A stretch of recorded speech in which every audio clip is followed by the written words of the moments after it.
Ladies and gentlemen, once again, we're boarding passengers seated in zones E and F at this time. Your zone number. Hi, everyone, and welcome to a very special edition here at Free Travel on Yachting International Radio. My name is Rhea. I am your host, and I'm pleased to welcome back Lee Harris from ATPI Travel. How are you, Lee? I'm really good. I'm quite excited. It's our first ever special after however many years. What is it, 4 years? 4 years have been 5, bloody hell, 5 years. Yeah, and we're doing our first ever special. So yeah, quite excited. Yay! It doesn't take a lot, to be fair.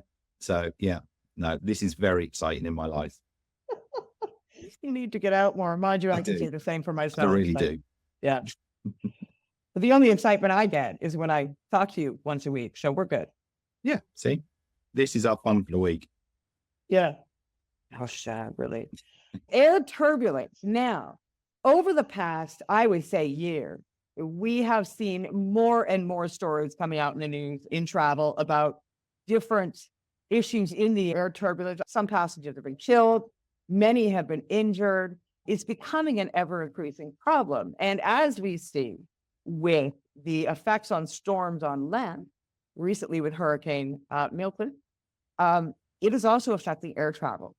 So we wanted to get together and have a little discussion on air turbulence, a little bit about the history of it, how it's amplifying over the past year or so, and how it's going to get worse in the future, what you can do to mitigate your potential injury, what airlines are doing, et cetera. So let's get this show started.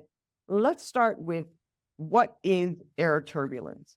Yeah, I think so. Basically, yeah, it's the best way to start, isn't it, to break down exactly what turbulence actually is, because people have heard of it, but I don't know if they necessarily go into great detail to figure out and find out exactly what it is. So basically, in simple terms, turbulence is the chaotic and irregular movement of air that can cause an aircraft to experience sudden and unpredictable changes in altitude and attitude. So basically, think of it like driving on a bumpy road, but in the sky. That's what the equivalent would be. Turbulence can be caused by several factors. One of the primary causes is atmospheric pressure. Now, the differences in pressure can create strong winds that lead to turbulent conditions. Jet streams, which are fast-flowing, narrow air currents found in the atmosphere of some planets, including Earth, also play a significant role. These streams can cause significant turbulence, especially when an aircraft crosses through them. Now, also another major cause is the weather fronts. And obviously, with global warming, that's another massive part of why we're seeing more turbulence, or what seems to be more extreme turbulence as such. So when warm and cold air masses meet, they create instability in the atmosphere, which leads to the turbulence. Thunderstorms are another common culprit, and the strong updrafts and downdrafts within a storm can create severe turbulence. And then lastly, the terrain can also cause turbulence. So basically the route that you're going to be flying on. So basically, when air flows over mountains, it can create waves that lead to turbulent conditions on the leeward side. And that doesn't only apply to, a lot of people are familiar with when you actually have that bumpy ride, as you described, driving over a dirt road, and it's back up and up and up. But is turbulence also defined as how sometimes when you're flying, you get that sudden drop and it feels like your stomach is coming out of your mouth. And yes, that's the most scariest experience for anybody on an air flight. You're just no turbulence, and all of a sudden the plane just goes. Yes, and that's the thing, and what you find is that's something they call clear air turbulence. And so what they can do is a lot of the routes they can plan, and they can see where the turbulence is going to be, and so they can change the route pattern slightly to miss those areas. But you get a thing which is called clear air turbulence as well. Which is what you can't see it. So that's why you get that sudden drop down, because they've not been able to move themselves around it. And it's akin to a bit like being on the Big Dipper or something at a theme park, where all of a sudden you just feel that down and then your stomach drops and all the rest of it. And so that's why you would get that sensation compared to the other sort of types of turbulence, where you're saying it for a couple of minutes and it's a little bit bumpy, but it's okay and you feel okay. And then, like you say, sometimes you have that one where it's out of the blue and you just feel like you're plummet, and then you come back up again. That's because that's clear air turbulence. Is that happening more often? Because I have to take a flight home to Canada at some stage, and I'm not a good flyer, like at all. And so the idea of having to fly like a 10-hour flight and experiencing that more than once is pretty petrifying. It's almost to the stage where I'm considering seeing if anybody's doing an Atlantic crossing on a boat. Yeah, I mean, yeah, start getting on a boat, maybe. 'Cause, yeah, I think it is. I think with global warming and climate change and all the rest of it, there does seem to be more cases of turbulence and slightly more severe cases of turbulence. But we'll get into what airlines are doing airlines and IATA, the National Air Transport Association, what they're doing to mitigate those facts and putting procedures in place to help. At the end of the day, I can swim, but I sure as hell can't fly. Yes. No, that would be interesting, wouldn't it? Now, when has the airlines tracked this progress? Like, when did they start noticing that these changes were occurring? And are they keeping an eye on that? And will we see stats and figures, et cetera, coming up into the future? Yeah, so it's interesting. With the increase in turbulence incidents, the aviation industry has been very proactive in developing strategies to mitigate its impact. And one of the key tools being used is real-time data collection. Programs like I said, the National Air Transport Association, IATA's Turbulence Aware, collect and share real-time turbulence data from multiple airlines. So they get all of the information of the flight. They can then dissect exactly what's happening. They can come out with better route plans or whatever. So that helps pilots to avoid turbulent areas and plan for smoother flight paths. Airlines are also investing in advanced weather forecasting technologies. Basically, these tools provide more accurate predictions of turbulent conditions, allowing for better route planning. Additionally, some airlines are exploring the use of artificial intelligence. Obviously, we see it in all walks of life now. AI is playing a very big part, and it's also the same with regards to turbulence. They'll basically use it to enhance their predictive capabilities. And AI can also analyze vast amounts of data to identify patterns and predict turbulence more accurately. On the operational side, airlines have implemented stricter safety protocols. For instance, during periods of expected turbulence, in-flight services are likely to be suspended. Passengers are advised to keep their seatbelts fastened at all times, and flight attendants are trained to handle turbulence-related emergencies, ensuring passenger safety and comfort. What can people themselves do in order to keep themselves safe? Yeah, so first things first, obviously the most obvious one is to keep your seatbelt fastened. Always keep it fastened while you're seated, even when the seatbelt sign is off. This is obviously going to be the most effective way to prevent injuries during unexpected turbulence. Another one that people might know is with regards to the seat map and choosing your seat wisely. So basically, seats over the wings or towards the front of the plane generally experience less turbulence compared to those in the back. So if you can have the option, and with airlines nowadays, it's mostly about paying for seats, isn't it? Select a seat in the areas near the front or near the wings of the plane. Try not to be near the back, because you will feel the turbulence a little bit more. That's especially relevant to anybody who is a little bit of an anxious flyer. Next one, again, listen to crew instructions. It's amazing the amount of times that I'll go on a flight and I'll see people and they'll do the safety briefing and all the rest of it, or they'll have the video on the seat, headrest in front of you. And the amount of people who are reading the book or they've got their headphones in, listening to music or something, not paying any attention to it whatsoever. I get that it's probably a 1%, less than 1% chance anything's going to happen on your flight. But for the sake of 5 minutes of your time, make sure you listen to the crew instructions, watch the crew videos, because they will give you pertinent and very valuable information with regards to that. The next one is, if you start to feel anxious, practice deep or rhythmic breathing to calm your nervous system. Staying calm can help you better manage the physical sensations of turbulence. If you start to panic, every little bump, every little thing will just make you feel awful. So just try to keep yourself as calm as you possibly can. And last of all, not to be a complete and utter killjoy, but do try and avoid alcohol and caffeine, because these can dehydrate you and potentially increase anxiety within yourself. Stick to water and stay hydrated throughout your flight.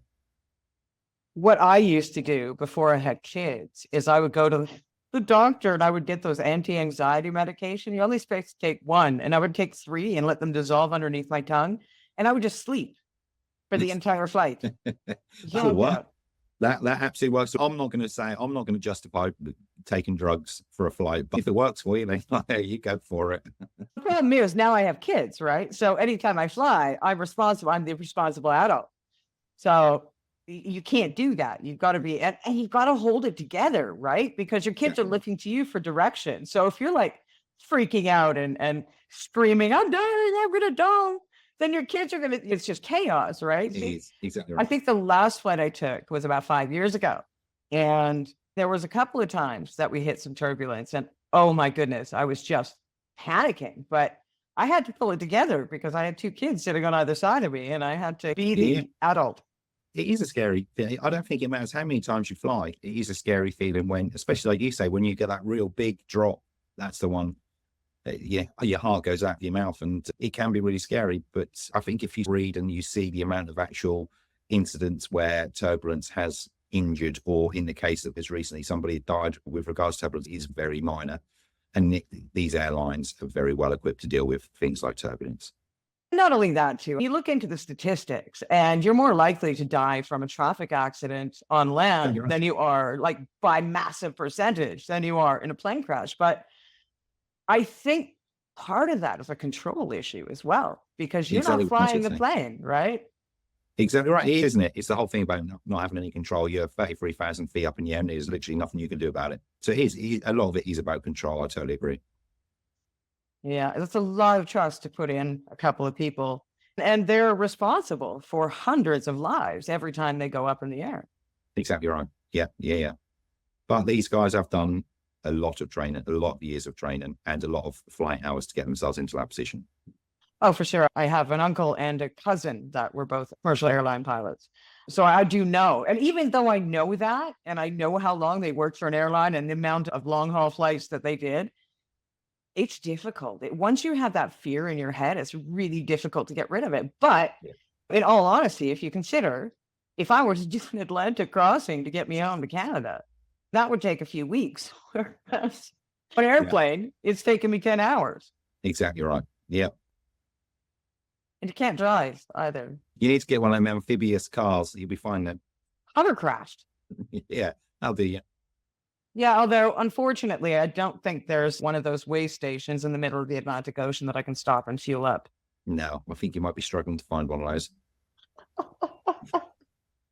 Yes, you are so right. Lee, I thank you very much for that information, because I do think it's going to be very helpful for some people. One question. A lot of people, and myself included, when we travel, we tend to just take on our carry-on luggage. In today's day and age, with what is going on, do we need to be a little bit more selective about what we're bringing into the cabin with us? Yeah, I suppose so. It probably is a good safety tip, isn't it? If you think if turbulence, if it swings open the over cabin compartment, then anything heavy in there or big, bags is going to come down and it's going to hit somebody. So yeah, it's probably another safety tip. And I wouldn't be surprised if it isn't something that the airlines have looked at and will probably adjust the weight allowance of cabin bags at some point. I think certain airlines is 7, some are 8, some are 10 kilograms that you can take on board with you. But yeah, it's probably something that they are looking at and what the maximum weight that they're happy to have in a cabin going forward. Yeah, because I find at airports, it's not the weight, like everything. When you're standing in line, they've got that size structure, not a weight structure. So they don't actually weigh your carry-on luggage. So you could have a brick, right? Which would still fit within that little example of the biggest size that you can have, but yet it weighs the size of a small human. And that would kill somebody. Yeah, they do say that you can only be a certain amount, but like you say, it's very rarely you see anybody check the cabin baggage and exactly how much it does weigh. Yeah. Things to look out for, and I'm sure we're going to have to keep our eye on that in the coming future. And it'll be interesting to revisit this conversation in about a year's time to see if things have in fact gotten worse, if they've stabilized, or what's actually going on with that issue, or if new laws and safe practices have been put in place. Yeah, I think they are. They're developing stuff all the time. It's amazing the technology that's coming into place, not just for reading turbulence and all the rest of it, but other areas within airline safety. But yeah, I think probably in a year's time would be a good idea to revisit unless something major happens before that, and then we can obviously touch base on it then as well. Lee, I thank you again for your time. It is muchly appreciated, and there's no one better to go for travel information for crew than you. They should come and see me, or phone me, or email me. Maybe not come into my office. It might be a bit strange. I was going to say, I could just see a lineup of crew standing at your office door. That's what popped into my head. I'm like, what are you talking about? Yeah, if they want to come in for a coffee, I don't mind. It'd be lovely to meet people. Yeah. Your office staff is going to get complaints. So I'm going to be like, what are all these people hanging out in the waiting room, man? What's going on? The guards will probably be happy if they see a lot of yacht crew standing there waiting. Yeah, I can imagine. Thank you, Lee. Once again, you have been watching Crew Travel, the special episode on Air Turbulence. My name is Rhea. I have been your host, and of course, Lee Harris from ATPI Travel, my co-host. We thank you for tuning in, and we'll see you again next time.